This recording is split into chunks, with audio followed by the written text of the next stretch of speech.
दोस्तों, स्वागत है आपका एक बार फिर मेरे channel love for all purpose पे। स्क्रीन के ऊपर हम आगे हैं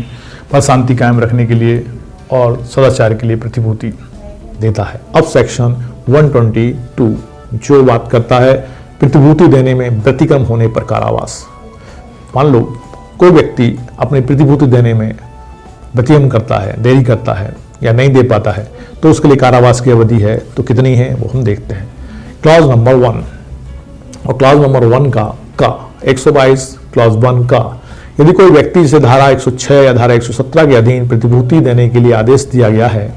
ऐसी प्रतिभूति उस तारीख को या उस तारीख के पूर्व जिसको वह अवधि जिसके लिए ऐसी प्रतिभूति दी जानी है प्रारंभ होती है नहीं देता है तो वह इसमें इसके पश्चात ठीक आगे वर्णित दशा के सिवाय कारागार में भेज दिया जाएगा, अथवा यदि वह पहले से ही कारागार में है तो वह कारागार में तब तक निरुद्ध रखा जाएगा जब तक ऐसी अवधि समाप्त न हो जाए या जब तक ऐसी अवधि के भीतर वह उस न्यायालय या मजिस्ट्रेट को प्रतिभूति दे दे जिसने उसकी अपेक्षा करने वाला आदेश दिया था। क्लॉज 1 क्या कह रहा है? सेक्शन 106 117 के अधीन प्रतिभूति के लिए आदेश दिया है और ऐसी प्रतिभूति उस तारीख के पूर्व है ना, उस तारीख को या उस तारीख के पूर्व जिसको वह अवधि जिसके लिए वह प्रतिभूति दी गई है प्रारंभ होती है नहीं देता है, नहीं दे पा रहा है वो, तो क्या करेंगे? आगे जो वर्णित दशा हैं उनके सिवाय, वर्णित दशा के सिवाय कारागार में भेज दिया जाएगा, अथवा कारागार में पहले से है तो उसको तब तक निरुद्ध रखा जाएगा जब तक कि वो अवधि समाप्त नहीं हो जाती। ऐसी अवधि के भीतर वह उस न्यायालय या मजिस्ट्रेट को प्रतिभूति दे दे जिसने उसकी अपेक्षा करने वाला आदेश दिया था, तब तक रखा जाएगा जब तक कि वो उसको प्रतिभूति देने का आदेश न्यायालय ने दिया है। 122 का खा, यदि किसी व्यक्ति द्वारा धारा 117 के अधीन मजिस्ट्रेट के आदेश के अनुसरण में प्रशांति भंग करने के लिए उसने पहले से ही प्रतिभूति सह या रहे तो उसने बंधपत्र निष्पादित कर दिया था।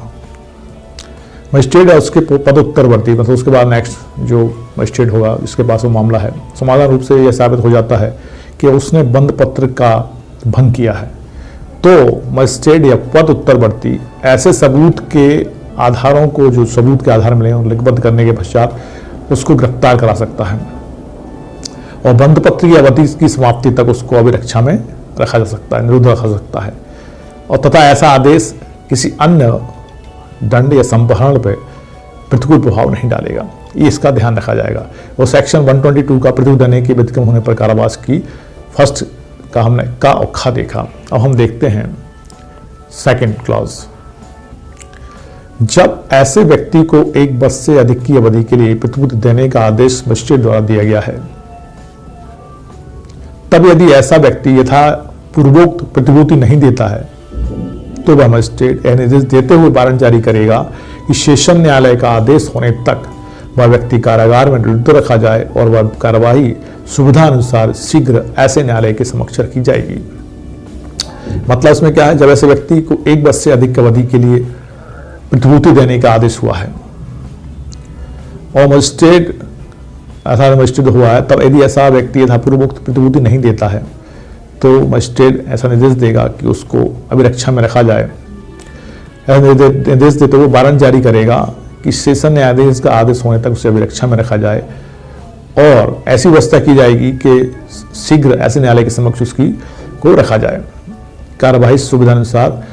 शीघ्र उस न्यायालय में उस सेशन न्यायालय के समक्ष रखी जाए ताकि सेशन न्यायालय का उससे संबंधित आदेश आ सके। मतलब सेशन न्यायालय के आदेश तक उसको अभिरक्षा में रखा जाएगा क्योंकि वो प्रतिभूति नहीं दे पाया है प्रशांति भंग करने के लिए और एक वर्ष से अधिक अवधि के लिए उसको प्रशांति को भंग करने के लिए उसको प्रतिभूति देनी थी। क्लॉज 3, ऐसा न्यायालय ऐसी कार्यवाही की परीक्षा करने के पश्चात, मतलब न्यायालय ऐसी कार्रवाई की परीक्षा कर लेगा, मजिस्ट्रेट को सुन लेगा, इत्तलाक या साक्ष्य जिससे जो आवश्यक है वो उनसे ले लेगा, अपेक्षा करने के पश्चात संबद्ध व्यक्ति को सुने जाने के बाद उचित अवसर देने उसको उचित अवसर भी देने के बाद ऐसा आदेश पारित कर सकता है जैसा वह ठीक समझे। कौन? सेशन न्यायालय। सेशन न्यायालय के समक्ष रखी गई कार्रवाई, तब तक उसको गिरफ्तार करने का आदेश किया गया था, अभिरक्षा में रखने का आदेश दिया गया था क्योंकि वो प्रशांति भंग करने के लिए प्रतिभूति नहीं दे पाया था। परंतु वह अवधि यदि कोई हो जिसके लिए कोई व्यक्ति प्रतिभूति देने में असफल रहने के कारण कारावासित किया जाता है 3 वर्ष से अधिक की नहीं होगी। वहाँ ने प्रोविजो भी दे दिया, कोई व्यक्ति यदि प्रतिभूति नहीं दे पाता है और उसको परीक्षा में रखा जाता है तो वो अवधि 3 वर्ष से अधिक की नहीं होगी, ये कंडीशन है। अब क्लॉज 4, यदि एक ही कार्यवाही में ऐसे 2 अधिक व्यक्तियों से प्रतिभूति की अपेक्षा की गई है जिनमें से किसी एक के बारे में कार्यवाही सेशन न्यायालय को उपधारा 2 के अधीन निर्देशित की गई है, तो ऐसे निर्देश में ऐसे व्यक्तियों में से किसी अन्य व्यक्ति का भी जिसे प्रतिभूति देने के लिए आदेश दिया गया है मामला शामिल किया जाएगा और उपधारा 2 और 3 के उपबंध उस दशा में ऐसे अन्य व्यक्ति के मामले को भी इस बात के सिवाय लागू होंगे कि वह अवधि यदि कोई हो जिसके लिए वह कारावासित किया जा सकता है उस अवधि से अधिक न होगी जिसके लिए प्रतिभूति देने के लिए उसे आदेश दिया गया था। मान लो अभी जो ऊपर अपन ने देखा सेक्शन के जो क्लॉज 2 था, क्लॉज 2 और 3 देखे हमने, और जो क्लॉज 2 के अंतर्गत मान लो 2 या 2 से अधिक व्यक्ति हैं और जिनके लिए प्रतिभूतियों की बात चल रही थी और जो प्रतिभूति देने में अक्षम थे, वहाँ एक व्यक्ति के बारे में कार्यवाही की जो सेशन न्यायालय के समक्ष उपस्थित हो कराई गई थी और वो अन्य व्यक्ति के लिए भी वैसी समझी जाएगी, अन्य व्यक्ति का भी जिसे प्रतिभूति देने के लिए आदेश दिया गया था मामला शामिल किया जाएगा। और उपधारा 2 और 3 के उपबंध उस दशा में ऐसे अन्य व्यक्ति के मामले को भी इस बात के सिवाय लागू होंगे कि वह अवधि यदि कोई हो जिसके लिए वह कारावासित किया जा सकता है उस अवधि से अधिक न होगी जिसके लिए प्रतिभूति देने के लिए उसे आदेश दिया गया है। मतलब कारावास की अवधि उस अवधि से अधिक नहीं होगी जिसके लिए उसको प्रतिभूति देने के लिए आदेशित किया गया था। मतलब 1 वर्ष से अनधिक हो सकती है, 3 वर्ष से अनधिक हो सकती है, 3 वर्ष से अधिक तो होगी ही नहीं, कारावास में रखा ही नहीं जाएगा यदि वो प्रतिभूति देने में अक्षम रहता है। तो वो दोनों लोगों के लिए उस सेशन न्यायालय के अंतर्गत कार्रवाई करके आदेश दिया जा सकता है, दोनों के लिए एक सी कार्रवाई की जा सकती है और उनके लिए प्रतिभूति के लिए जो समय अवधि है उससे अधिक का कारावास उनको